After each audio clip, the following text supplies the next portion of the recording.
السلام عليكم يا حبايبي، عاملين ايه؟ اللهم صل وسلم وبارك على سيدنا محمد وعلى اهل سيدنا محمد. حبايبي عاملين ايه؟ يا رب يكونوا بخير يا رب. يا رب يسعد اي حد بيحط لي لايك ويفرح قلبه بكل اللي يتمناه. النهارده نزلكم بقى بهرسه ذره كده شتويه جميله. طبعا كلنا في الشتاء اول من الشتاء بيجي بنفكر في هرسه الذره.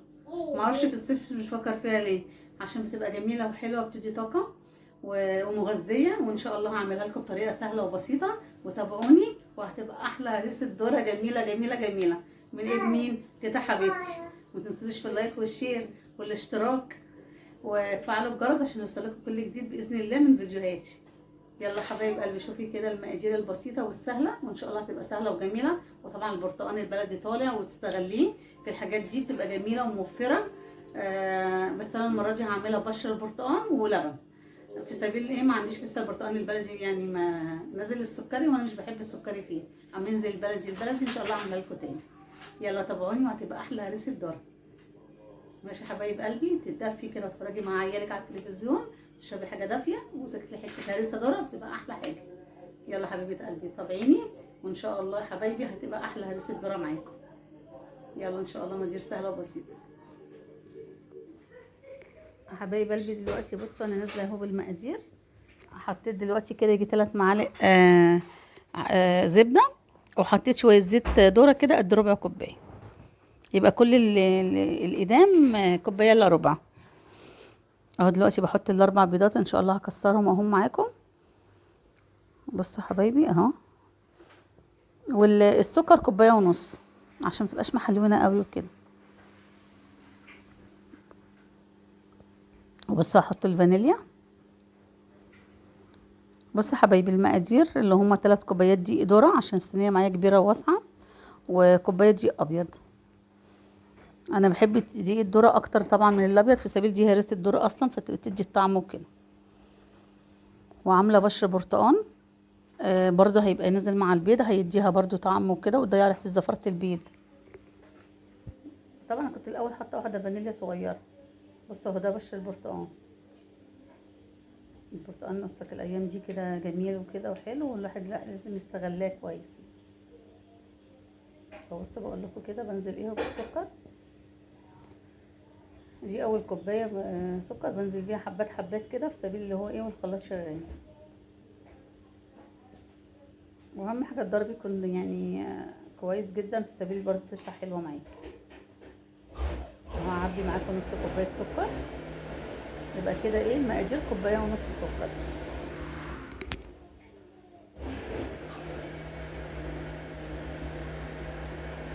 بصوا حبايبي وبستمر في الضرب كده. الدقيق بقى حلو قوي اللي هو الجاهز بتاع فتح الله، اللي هو دقيق الذره.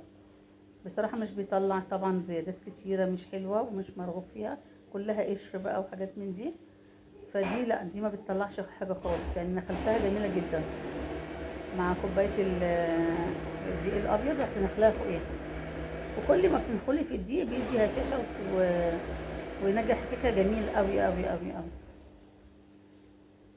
بصوا كده بضربها تاني اهو مع السكر، عشان السكر خشن جدا بصراحه الايام دي.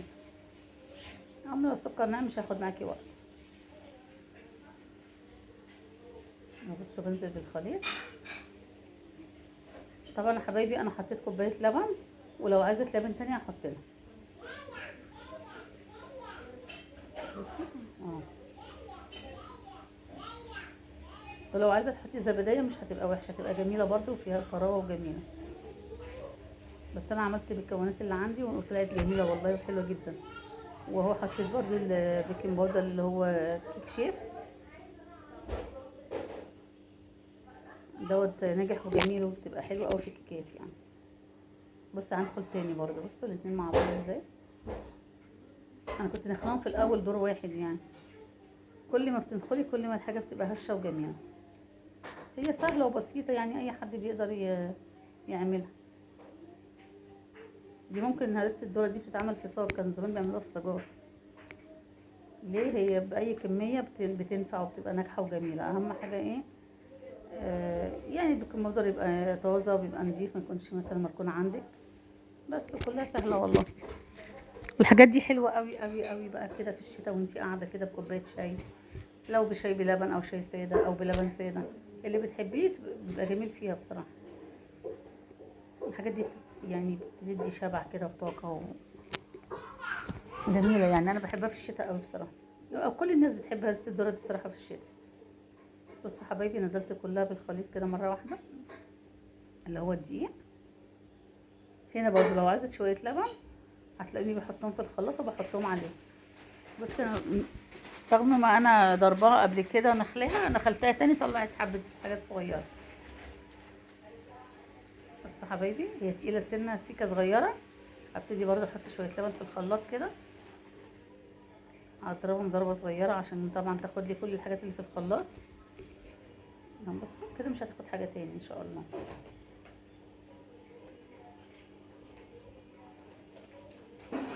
بصوا الكوان هيبقى جميل، كوان الكيكه بصوا حلو قوي. بصوا اهي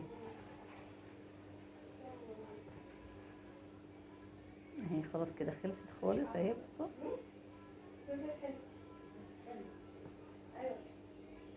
بس حاجه كيكات والحاجات اللي هي ديت تدفي عيالك بيها بصراحه جميله وموفره بقى في فطار في عشاء.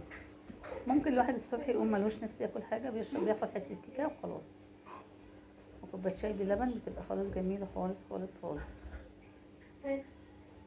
حبيبي لو عايزين تعملوها في صينيه اضيق من كده هتطلع كمان عاليه عن كده، بس انا الصينيه دي والله بالنسبه لي كانت جميله برضو.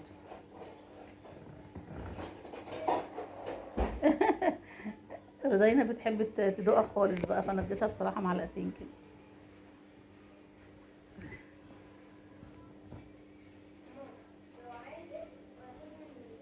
بص شويه سمسم كده صغيرين، ممكن تحطي جوز هند، تحطي سمسم اللي يعجبك عندك حطيه، لو فاضيه جميله برضو. بس انا بقى يعني بعملها شبه الفرن شويه. هبص ادخلها الفرن وارجع لكم تاني. بصوا حبايب قلبي لوجة الابله لوجي، يعني قولوا لهم انت اسمك ايه؟ اسمك ايه؟ تيتا بتعمل ايه؟ بتعمل ايه تيتا؟ قولي لهم قولي لهم بصي قولي لمتابعينك الحلوين انت بتعملي ايه؟ قولي لهم بتعملوا ايه؟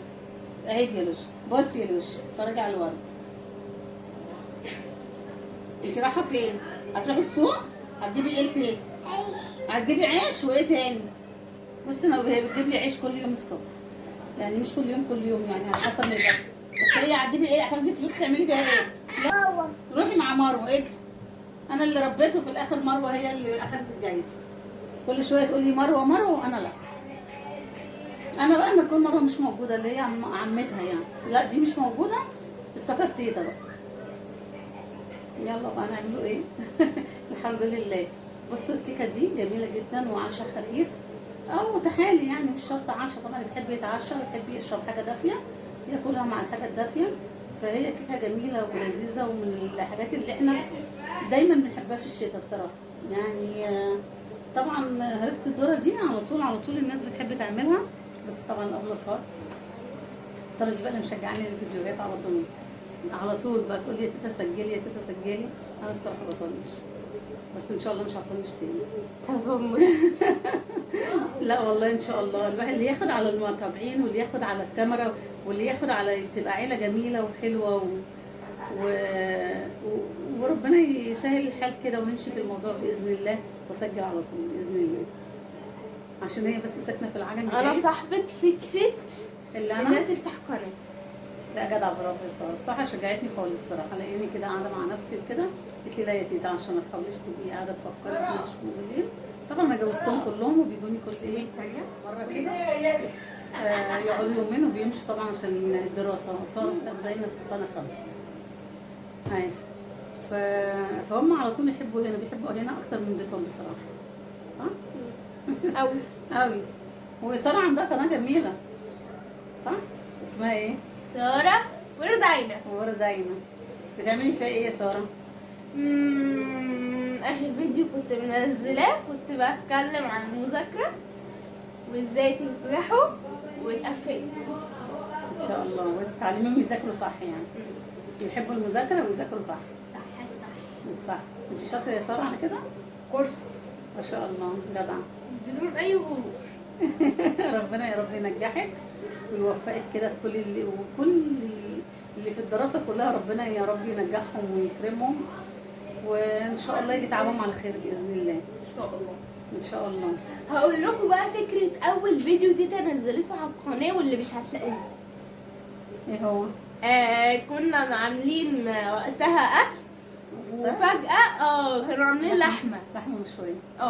واليوم دوت احنا كنا قاعدين في امان الله، معرفش ليه طبت فجاه في دماغي، قلت لها تيتا طب ما تيجي نصوره واعملي قناه.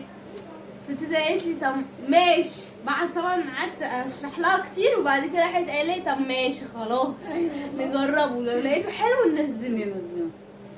نزل ده، وطبعا لقيت في حاجات بقى غلطات كتيره بقى، وايديها باينه وشعرها باين، وكانت حلوه حوسه يعني. ايوه صح كده، فهي عشان كده مسحت. فقمت مسحت. ايوه انا ما اعرفش بقى اللي هو هيبقى كل البشر هيشوف. انا بصور ومش عارفه بحسب بصور لنفسي. ايه الدوشه اللي مش عاملاها دي؟ قول لهم الهريسه هتطلع والكيكه هتطلع، هريسه الذره هي بصوا يا جماعه دي بنتي. دي بنتي. دي بنتك؟ انت لسه صغننه اساس. دي بنتي الصغننه. دلوقتي من 5 دقايق بالظبط كانت عماله تلف حواليا في الشقه. والله العظيم طول ما انا رايحه تلاقيها ورايا. لا ما هي بتتعلق بحد بتفضل كده معايا وتنسى التاني. ما هو ما يبقى في بنت كبيره في البيت هي اللي بتربي العيل الصغير بصراحه، وهي بتجيلها بقى كل اسبوعين مره او كل اسبوع مره، فهي بتشوف لها يومين معاها. لا بصي الكيكه طالعه ريحتها فظيعه ان شاء الله. لما تجربوها شم يا ساره. لا تحفه بصراحه. مقاديرها ان شاء الله طبعا انا هقولها في اما اجي ان شاء الله كده اظبط الفيديو.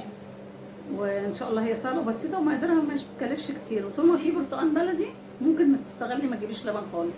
طبعا اللبن دلوقتي غلى بصراحه، وممكن تعملي شاي بلبن تشربيه، وتعملي الكيكه بهرسه بعصير البرتقال وبشر البرتقال، بتطلع ألذ واطعم، وتستفادي باللبن في شاي بلبن او كوبايه لبن ساده كده مع اللي تحبيه اعمليه يعني. بس ممكن توفري برده في الكيكه يعني. طبعا الحاجه غاليه وكده والكيكه بتكلف، واحنا معانا عيال صغيرين ومعانا ناس في البيت، او احنا مثلا لو عايزينها تقعد معانا يومين 3 نفطروا منها، فخلاص يعني بنعمل بأقل الامكانيات. الدنيا بقت صعبه بصراحه، وربنا يا رب يهون الصعب علينا كلنا، وانا عارفه ان الدنيا صعب والحمد لله على كل حال. فهي ان شاء الله كميات برضو. ودي هرسه الذره دوت بيتجاب. انا بصراحه لما بجيب من الفلاحين اللي هم اخواتنا بيبيعوهم وكده، تبصي تلاقيها بتطلع دايما قشر كتير وحاجات كتير هلك كتير يعني. اما لو انا بجيبها اكياس من عند فتح الله بتطلع ان شاء الله برضو. وانا بوريكم الكيكه هوريكم الكيس اللي انا مستعملاه. الكيس دوت بصي بتدخلي ما بيطلعش حاجه خالص، فطبعا يبقى كيلو او حتى لو 900 جرام. انا مش عارفه طبعا الكيس بيبقى متقفل قد ايه، بس احنا بنجيبه على اسمه كيلو. بيبقى طبعا بيقع عليكي، بيعملك 3 مرات كيكات من ديت او 4 مرات على حسب الصينيه بتاعتك. انا بصراحه عامله صينيه عائلي حلوه قوي كده ب4 بيضات و3 كوبايات دي ذره وكوبايه دي ابيض و4 بيضات وكوبايه ونص لبن وفانيليا وبيكنج باودر وبشر برتقال. اما لو انا عندي البرتقال البلدي هو بس كان عندي سكري ومش بحب احط السكري، وعندي ابو سره بشرت منه بس البشر. اما البرتقال البلدي بتعملي عصير وبتسقي بيها بتبقى روعه الروعه بصراحه، وجميله ولذيذه. وان شاء الله دلوقتي هتشوفوها معايا وانتوا اللي هتشهدوا بقى بنفسكم. ماشي يا حبايب قلبي، هطلعها وارجع لكم. بصوا حبايب قلبي الكيكه طلعت جميله ازاي، بصوا الجمال والحلاوه. لا ولا لونها خطيره. لا والصينيه بصراحه كبيره ووفره وحلوه قوي. لو عايز تعملي في صينيه اصغر انا بقول لكم كده برضو، لو عايز تعملوا في صينيه اصغر هتطلع عاليه وجميله، بس والله بالنسبه لي العليو ده حلو جدا. بص حبايب قلبي سهله قوي كمان في تقطيعها كده، بس قطعي بقى مربعات تطلعيها سمبوكسات كده، اي حاجه بتبقى حلوه. بصوا جميله جميله. اطلع طبعا اول خرطه دي بتبقى صعبه شويه،